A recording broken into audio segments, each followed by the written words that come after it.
What's up, guys? I'm gonna be really ghetto with you guys here, but so I'm gonna hold the phone. I'm gonna drive, but I'm gonna kind of have it set down because I'm not gonna be looking at you guys. But it's been a long time since I've done a video, and I just wanted to get one out to you guys. With my channel, one of the things that I really want to encourage is if you guys ask me a question, I want to give you an answer with a video response, unless it's super simple and I can just type it up. So I had somebody, I think they came off of the Asian Mai interview, and they were wondering about if I could do a video on how to start not a trucking business, but how to start a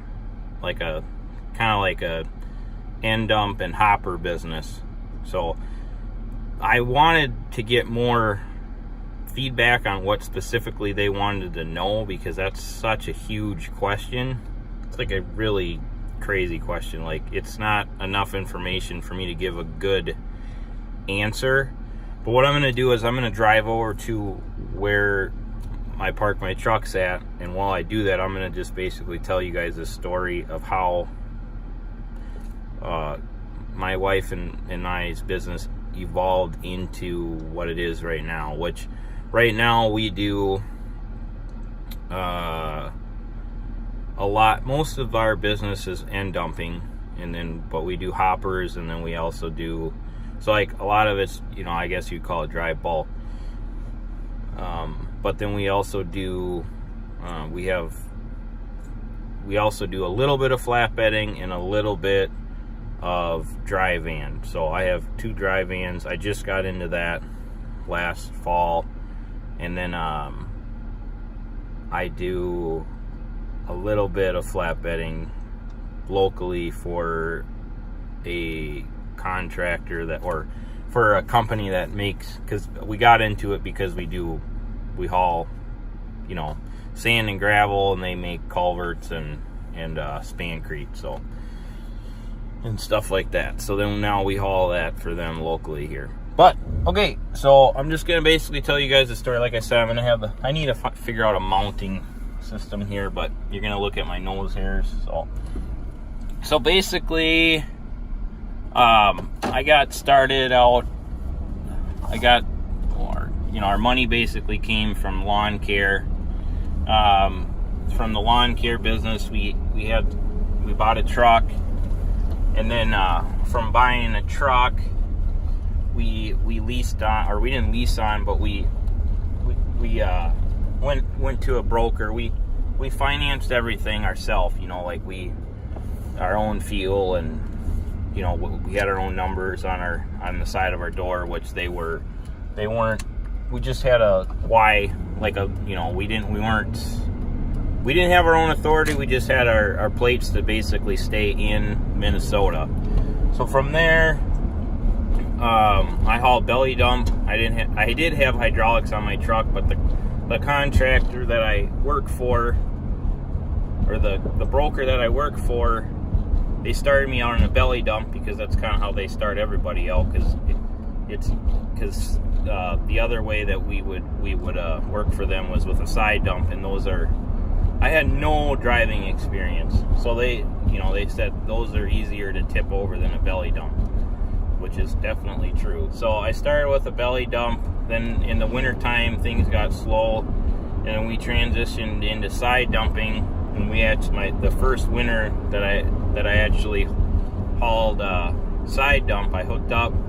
I started off on some simple projects, and then we ended up doing 6 12-hour nights working. We took down where the Vikings Stadium is. It used to be called the Metrodome. Now it's US Bank Stadium. So I got in at a really good time, and we did that all winter long. With any construction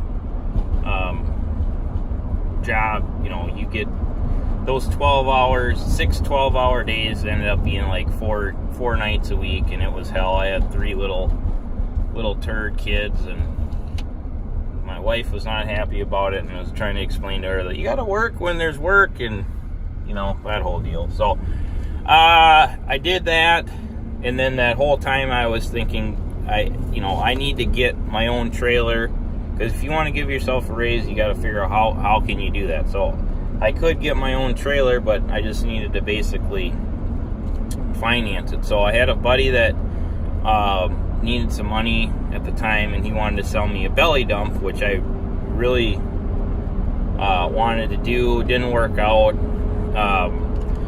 So then, because it was a good deal, I wanted the belly dump, but what I really wanted was an end dump.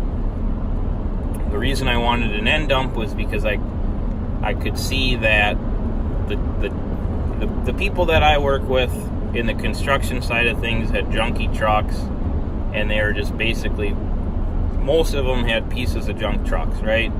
And I could see these end dump guys, and they were freaking balling. Basically, they had unbelievably nice trucks. There's a trucking company in Minnesota that they're like a world-class trucking company, and a lot of their business is end dumping, and they go to truck shows, and they're very well known in that, you know, if you guys are into that stuff. So they have these ridiculous show trucks, and they don't, you know, they're always work. There's year-round work. I mean, that's the key to it. I feel like I'm just telling you a story, so I'll just go with the story. So what ended up happening is, about the time, well, the guy that we bought the truck from hauled frac sand. So he picked up frac sand just like a sand and gravel pit, picked it up from a quarry where the frac sand comes from, and then they transported it to so they washed it there. So it was basically washed frac sand, but it still needed to be dried. So they transported it to a drying facility. So the guy introduced us, or told us who he was working for, and then we had to call and figure out how to get. I mean, he was willing to tell us some stuff, but he didn't really want to get too detailed. But he definitely helped us out. So what ended up happening is we called this company up and we said, hey, at the time, like, I suggest you guys don't do it this way, but at the time, this is how we did it, because we didn't know any better. So I said, hey, we want to buy an end dump. If we buy an end dump, can you give us some work? Like, you know, what does it pay? What are we going to make? And stuff like that. So basically, the guy said, yeah, if you get an end dump, we'll run you. So we, you know, like, after running a summer, we started at the optimal time for construction, which is spring. So we started up in the spring, ran it all spring, got lucky enough to get a decent winter job, or like a really good winter job. Ran that construction side, went into the fall. About August, we had enough money. We were still doing lawn care as well, because I had, you know, like, most of my money I couldn't save. It had to go towards the family, because my wife didn't have a job. She still doesn't have a job, but, you know, like, you got your bills that you got to pay for. So it's always been like, you know, delayed gratification. You know, like, okay, what can we not spend that we need personally, so that we can have more assets, so that we can, you know, one day have more money than we know what to do with, you know, like, years and years and years down the road. So that's kind of how that worked. We ended up getting that end dump from Kansas. We went down to Kansas, picked that up. That was like one of the best, you know, I'm just going to call it an asset, one of the best assets I ever bought. I told the broker that I was working for that I was using their trailer. I told them, hey, you know, thank you for the opportunity. I bought my own trailer. I'm going to do something different, because I could have bought a construction trailer and I could have worked with them, but I didn't want to do that. I've always wanted to, you know, like, run it like a lawn care business, have my own clients, my own equipment, and I didn't realize how weird that is from a trucking company standpoint at the time, because I didn't know really anything about trucking. But so Did that. We went to the scale going into Wisconsin, because where I live at, we live right close to Wisconsin, so we're always working in Wisconsin and Iowa. So now we have our proportion plates, which is a whole nother story. But basically, they turned us away at the scale, said we couldn't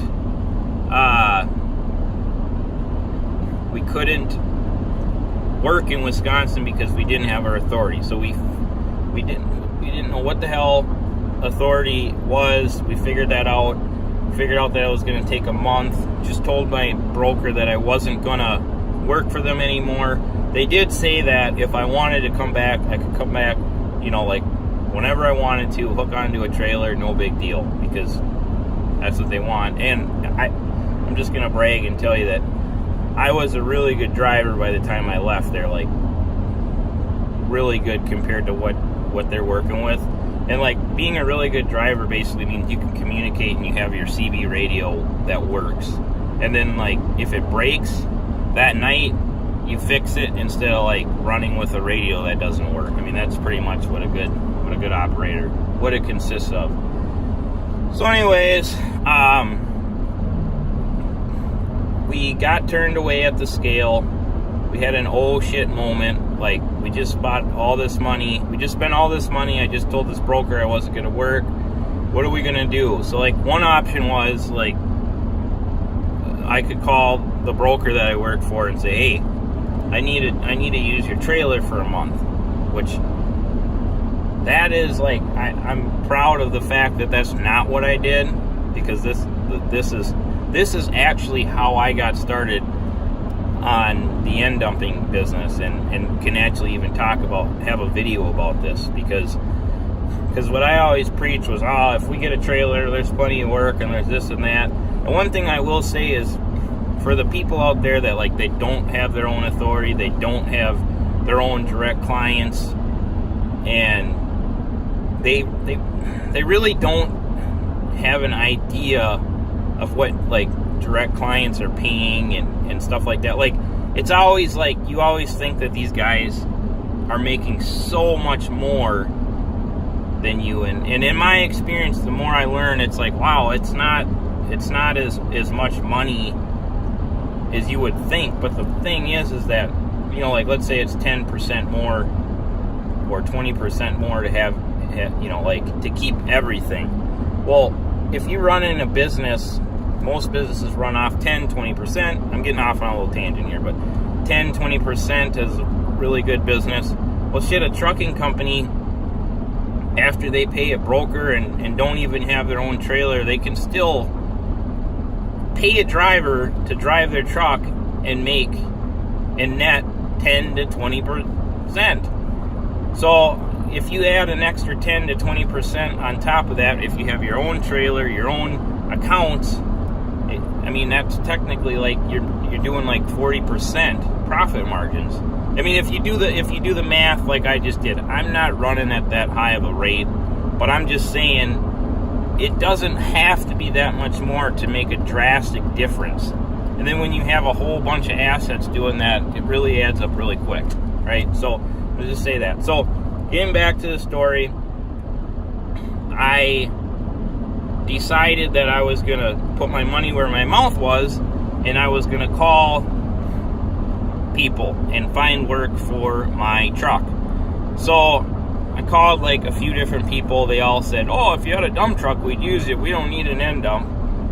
End dumps, I found out, aren't as marketable, and the reason for that is because end dumps companies, it's easy to expand into it, and like an end dumping company, like when an opportunity comes along, they can just buy more equipment and hire drivers because it's good enough work to do that. But like, this is very opinionated, this portion. But like with dump trucks, most of it's like, I have a dump truck video, but it's owner operators or one huge broker. It's just different. I'm not, I'm gonna leave this in there, but this, I don't know, that's not where I want to go with this video. So anyways, back to it.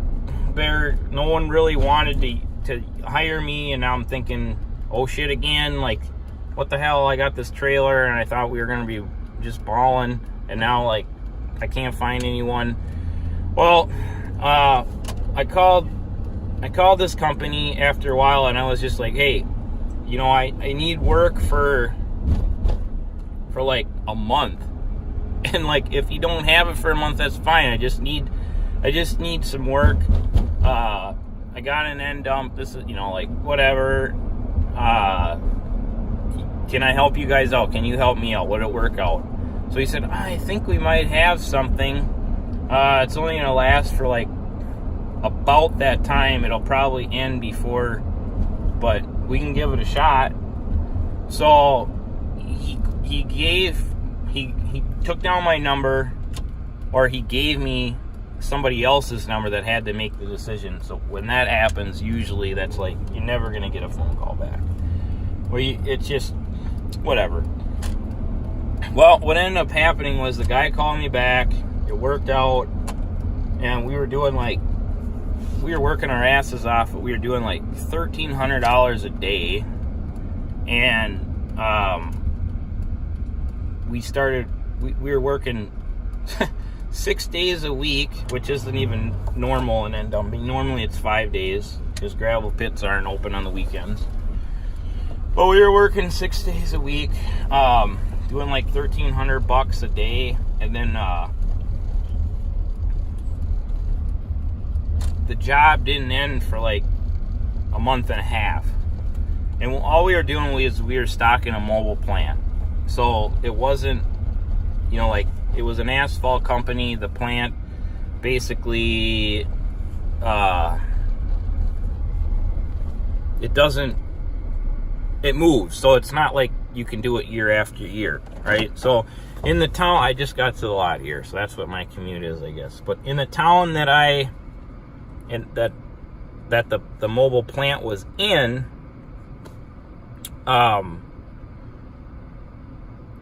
we ended up, I'll tell you that later. So anyways, what ended up happening was, we were making all this money. We bought another truck, because I was business partner. So I was business partners with my father-in-law, who I was business partners with, who was Wankster in the videos, if you've seen Wankster. So we had the lawn care business together, and we started the trucking business together. Most people that know me around here know that I'm black, and they think that I'm a DBE, which is called disadvantaged business. And I'm proud to tell you that I do millions of dollars a year in work, and I'm not a DBE because I don't feel like I'm disadvantaged, and I don't need that. Now, that's not the, you know, but here's the thing. Everybody tells me I'm stupid, including my wife, and they say that I should be that. I should be that, and I'm being egotistical and stuff like that, and I more than likely eventually will do it, because it'll help my already existing clients out, it'll help me out, and then I can help other people by doing that. So, but anyways, everyone thinks that that's what I am. When we got started, that was kind of the thought, we were going to have to do that, but we didn't realize that you could just get work on your own. So you don't need that. Don't let that stop you if you're not black. It's kind of funny because I feel like black people think that they can't do it because, like, sometimes because they, you know, because of their color, and they're going to be discriminated. And then you got white people that are like, well, black people, they got all these handouts. So I don't know what the hell to go with that. Hopefully we can just go past that. But so anyways, we did that. Where am I at here? We did that, and then from that point, the job was coming to an end. They said, hey, we got about a week left. Try to find something else to do, and that's kind of how it works. So then what I did was I was like, okay, the job that I bought the end dump for was like $1,000 a day job. So I was like, shit, if I could find more of this work, I don't want to do what I originally bought the truck for the trailer for. So, and I think I was telling you, so at this time we bought our second truck. We were still doing lawn care. Bought our second truck. Only had one trailer. And actually, Let me show you the second truck. So I'll show you the truck. I got the trucks right here. Oh, so this is the first truck we bought. And then that white truck that down there, that Sterling, that's the second truck we bought. So, what ended up happening was they're like, okay, so find something else to do. The job's coming to an end. So we had the job that paid, you know, whatever. It was a good gig. It was hauling frac sand, right? So then what we ended up doing was what did we do? Shit. I called a bunch of people because I feel like when you're on a roll, you should like keep on trying to be on a roll. Like one client is not enough, because you're one client away from going back to a job or whatever it is, right? So once you make one contact, enjoy that, but then don't stop there. So then what ended up happening was I did call some more people. I got in another job. It was almost like the more that it's like a joke. I say the more that I know, the less money that I make, right? Because like $1,300 a day, I mean, that's not crazy money, but I've definitely done a lot of things for less money. But like, I didn't know what the rates were, so I was just shooting out rates. So like this next job, I was basing it off of that price, and the guy asked me, and I didn't realize why he was asking me at that time, but he's like, you get that all the time? And I was like, oh yeah, that's what these guys are paying me right now, you know. But this was hourly, and I didn't want to work for hourly. But anyway, so I ended up working for them. That was unbelievable. That job took us into November, which is about when the construction season ends. This company liked us so much that they had us go to their company Christmas party. My wife, Wayne and his wife, we all went to their company Christmas party. Got like jackets and all this crap, and we talked about next year and what we were gonna do and expanding and this and that. So then we won't get to that quite yet. So then winter hit. We ended up going and hauling frac sand. I couldn't really find anything else going on. Stayed really busy hauling frac sand. Then all of a sudden, frac sand like literally fell off the face of the earth. Right? It just stopped. Like I don't even know. Like gone. Like it just, I can't even explain it, but it just disappeared. Like no one was hauling it. Right? The industry just like went to shit.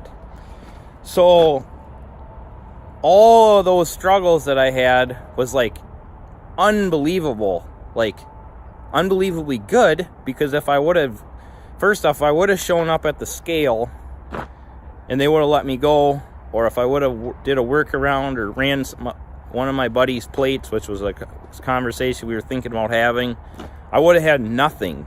Like no contacts, and it would have been bad. So those two companies gave me the belief that I could keep on finding other people to work for. So then that winter, I stayed in touch with the people that I had worked for that previous summer and fall. Okay. So what ended up happening was the one company in the springtime that I went to the company party and everything, they pretty much never called me again, which is just weird. Like, I mean, I hit it off with them so good. I mean, it was crazy what we were doing, like that we went to their company party and stuff. And this is like a $50 million probably company, like or more, like huge. So I've never worked for them again since that point. I talk to them every year. I call them and just check in, tell them I'm here, I got more trucks, blah, blah, blah, if you want to work with me, whatever, right? But then this other company, they were doing a trial So I took the guy out for lunch in the springtime. This guy is just like a poker face guy. The industry that I'm in, like, I almost feel like I shouldn't even be doing these videos because, like, the industry I'm in is so... I had a situation where a company that's got like 80 frickin' trailers called me and threatened me and told me that I shouldn't bid their work because it's their work and this and that, and you know, it's crazy. So some of this stuff is kind of like whatever, but I just do it because it's good to do. But anyways, back to this stuff. So he's very secretive, my boss is. So we were doing this mobile plant. I took him out for lunch and I said, hey, you know, like, you think there's something we can do? And he's like, yeah, I think we can keep you fairly busy this year and this and that. And I'm like, okay, well, what do you got going on? So then he proceeds to tell me that they just built like this state-of-the-art ready-mix plant, or not ready-mix, asphalt plant right down the street, and they're gonna want like 2 trucks a day. And we had 2 trucks, so that was great. And basically where they had the mobile plant, they were kind of seeing if that was a good area or not, and then or I don't know, maybe they knew it was a good area, but anyways, they ended up putting a plant there. So then that's kind of how that plant was, in a gravel pit that was owned by the biggest ready-mix company in Minnesota. He tells me this all the time, they usually don't mess with anyone except for people that have like, you know, like at least 15 to 20 trucks. I call them, I said, hey, there's a lot of days when we get sent home early. The key is not a bit like, we're not looking for to like make a living off of one company, and people seem to like that. They don't want to deal with, you know, like you calling them and telling them that you can't feed your family and you're relying on them. They want to call you when they need you, and they don't want to call you when they don't, basically. And that's what with these small companies like myself still to this day, they don't want to deal with whininess and stuff. So anyways, I call them. As there's days when we get shut down, maybe you guys are busy some days, and we can just work for you. You know, call them several times. Finally, that ended up working out where they were busy. Started working for them, and yeah, it keeps on snowballing. Then I knew that the frac sand one day would pick back up, and that's really when my business really exploded. Was we bought these hopper trailers. We got 7 of them all together, with me between my father-in-law, me, my mentor Adam, I guess 8, and then there's another guy that we all work together. We all work together. We help each other out, and kind of like formed an alliance, basically. And everybody's clients are important to all of us, and all of our success basically depends on each other. So it's another little tidbit for you that'd be good for you to know. But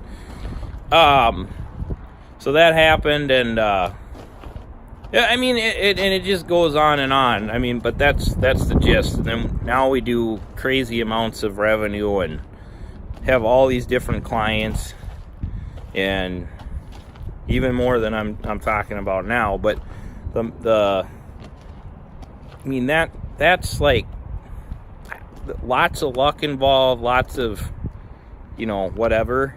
But like the easy answer, the easy answer is like you go by it. Like, so this is how to start a hopper company and stuff like that. First off, do you want to be home every night? Are you okay with being home every other night? And like, where do you want to go? Are you going to be an over-the-road trucking company that does hopper work, or what?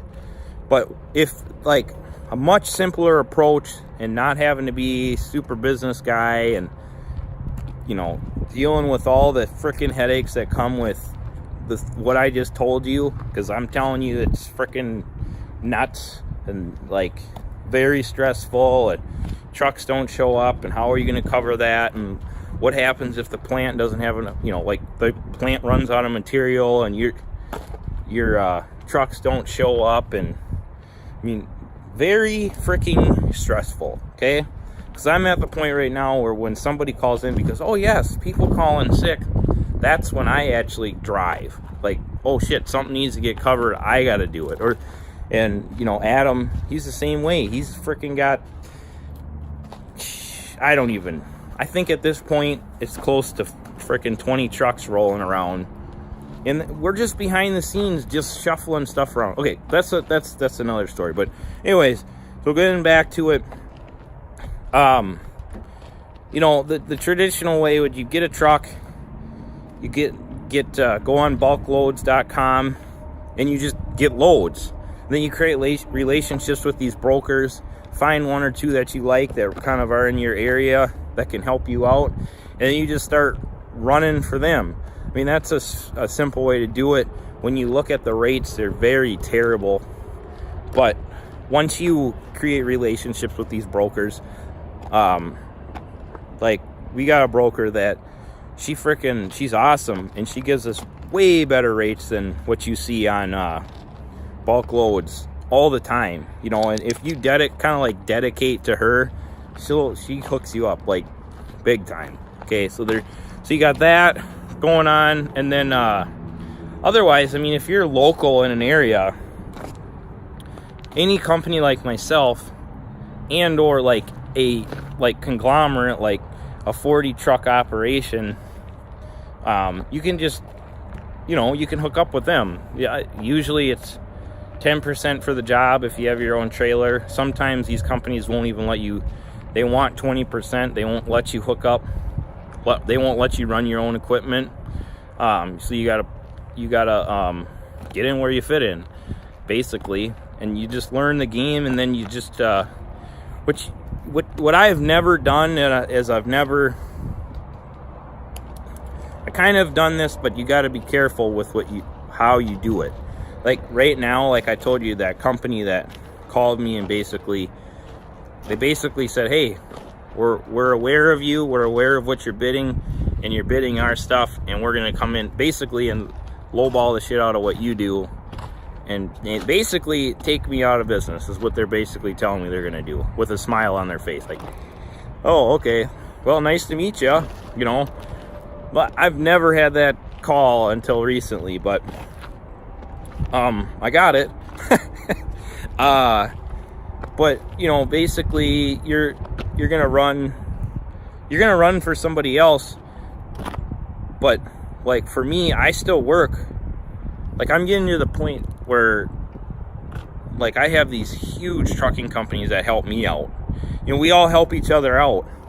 And I did a video about the politics of trucking, and people whine about, oh, it's a good guy this, and it's a good guy, like it's a buddy system. It is. It's not, it doesn't matter about your color though. It matters about how much freaking value you have. If you have a run where you get paid full price to go somewhere, and someone else has a run that they get paid full price to come back, we better talk, and we better freaking start doing about $2,000 a day on a run.